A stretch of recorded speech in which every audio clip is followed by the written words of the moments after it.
Hi everyone, welcome to episode 5 of Cheltenham Chat, and lots to go through this week with a very exciting Sunday at Fairyhouse to review. Sadly, the demise of Honeysuckle finally losing, but we'll go through all the week's action. A very disappointing result for my own personal bets on Thursday. Still no video bets at present, but we'll go through everything and I'll give my view, and it's only my view, on what I saw last week. On Tuesday, Sander Clegane was extremely impressive in a maiden hurdle. 7-2 he went off, very good price really in this race, went absolutely pulling a cart. Obviously going to go up in grade now, but target has been set as the Albert Bartlett. He's 25-1, which would probably see him quite a few points above what he should be, probably around a 14-1 shot for me. Very good. Has to go up in grade to see quite what he's made of higher up the ranks, but this was a good performance and certainly a horse to keep the right side of at the moment. My big horse for the week was Tell Me Something Girl. I'd backed her for the Mare's Chase. Not for all the video bets, but just myself. I had backed her. I was really confident after hearing good reports of her schooling well with Journey With Me about 3 weeks ago. That got dampened a little bit when Journey With Me ran a poor race, and she's cut out badly here. She jumped left, continually jumped left, gave up the outside to nobody at any stage in the race, but it was a deeply disappointing result really. Glenn Gooley is no superstar. He's given her £7 in a pretty hefty defeat here. I was really disappointed with her. Others have said she'll progress during the season, and I hope she will. But you have to call a spade on these videos, and I was really disappointed with this mare. And this is 5 races in a row she's lost now. Everyone will point to the Mare's Hurdle, and I backed her in the Mare's Hurdle, as everyone knows. But you have to be winning at some stage, and this is 5 defeats in a row. So no more chances for Tell Me Something Girl. The money on the Mare's Chase can't be retrieved. And if she picks up during the season, that'll be great. But for me, I can't be backing a horse who's lost 5 races in a row with a whole lot of confidence. The only slight positive you can take is that the yard seem to be in fairly awful form, and she may just have run like others in the yard. John Bon, this time I thought he was better. I was more impressed with him this time than I was against Montmoral. And surprisingly, he wasn't capped much in the Arkle betting, but he was very thin already. I just want to see what Willie will put into this race, and with that in mind, I still wouldn't back him at 7-4, but he was far more impressive than he had been in the race at Warwick, in my opinion. Love Envoy, you have to take a view, and my view is that Epatante will win the Mare's Hurdle. That's my view. She'll run there.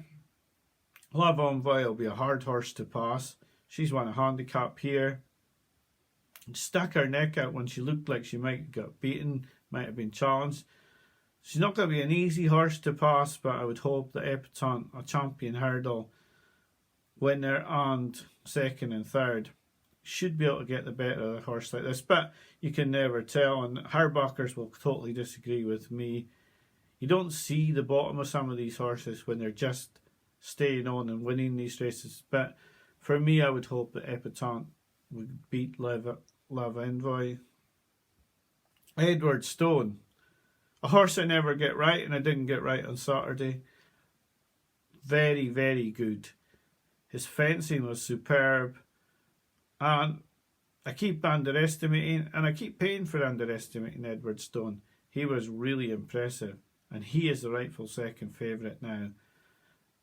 Good yardstick in second. Jiskin doesn't look the horse of old. That race against Energumene at Ascot seems to have bottomed him out a bit. He was never happy from any stage, and he was never winning from early on. Noble Yates, he's an outsider for the Gold Cup, but he's improving rapidly, and he showed a real turn of foot to win this race. Wouldn't write him off, but I wouldn't back him either.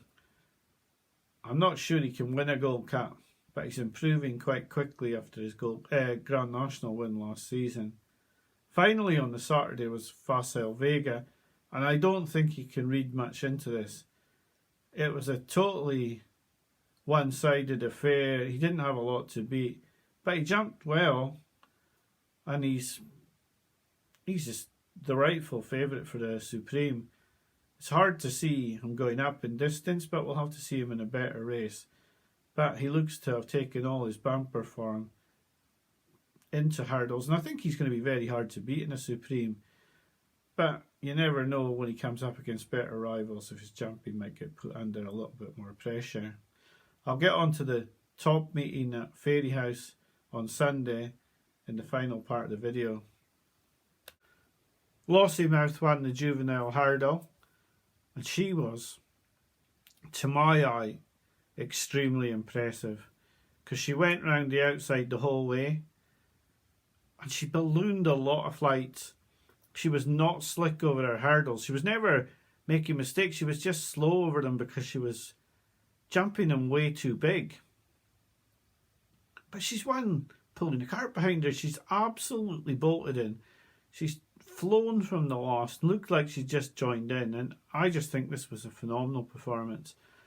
People have said that 4-1 was too short. I watched that podcast last night. They were saying she was too short for the Triumph. I think it'll be very hard for some horses to give this horse £7 and beat her. She's a big horse. I think she could be even better next season. I was very impressed with this horse. Really thought she should be probably about 5-2 in my book for the Triumph, and I would back her down to 5-2 for the Triumph, because it looks like Willie Mullins has got a good horse in his hands here.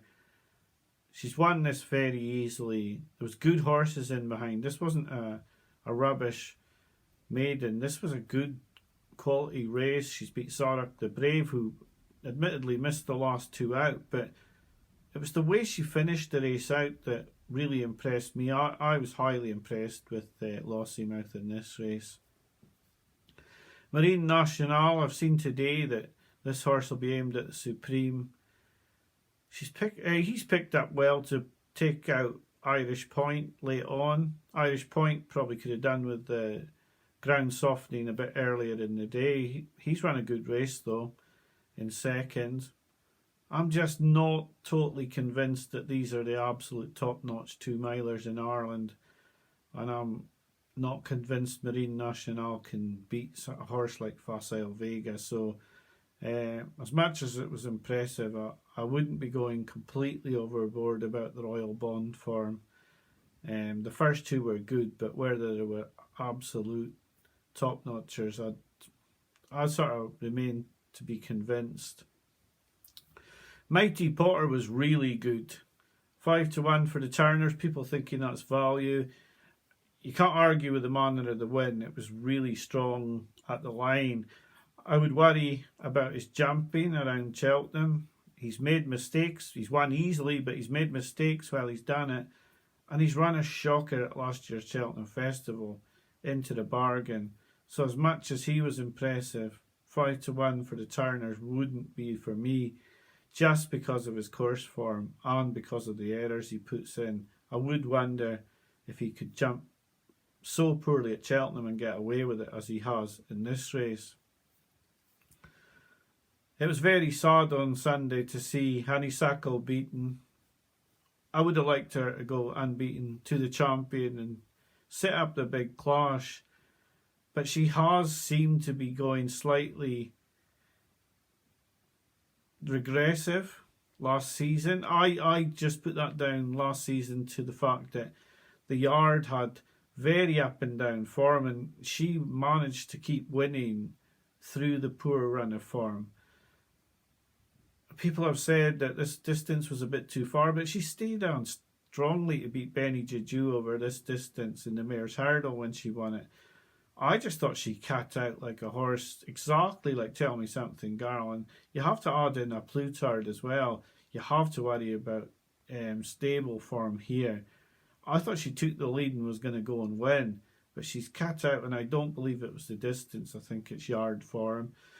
Classical Dream, if they keep this horse fresh for the Stayers Hurdle, he'll be a threat to Florian Porter and Blazing Call. Tehupu loved the ground softening up later in the day. He's won this nicely and he's a very good horse. He blotted his copybook late last season, but this was the real Tehupu. And I was quite impressed with him. I have to admit that I backed this horse to place only. No win money at all. So when I seen him coming into the picture, I was thinking, oh, he's going to get a place. So I have to admit, when he won the race, I could have cried a little bit, but that's the way it goes. The bumper was an utter farce, an absolute farce. And I can't say too much about this race without getting myself into trouble, to be honest. It was laughable. All I will say on the race is, I don't think Better Days Ahead will win the champion bumper, but I would not be shocked at all if Chapeau du Soleil improves 2 stone for this by the time we get to March. Whether it'll be next time out or whether it'll be in March, I don't know. The betting told us all we need to know. I thought this horse should be about 1.3 to win the race on home reports.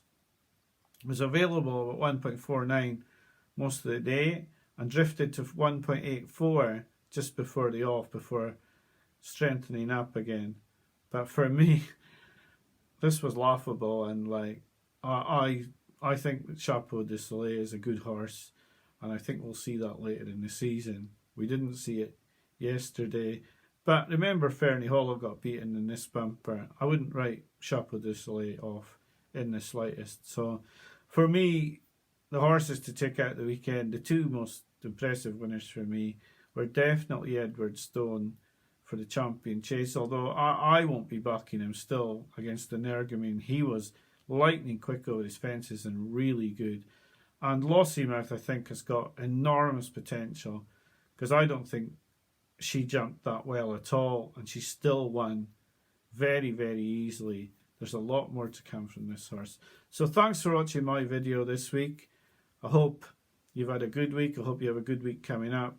And I'll be back to you next week with episode 5 of Cheltenham Chat. Bye for now.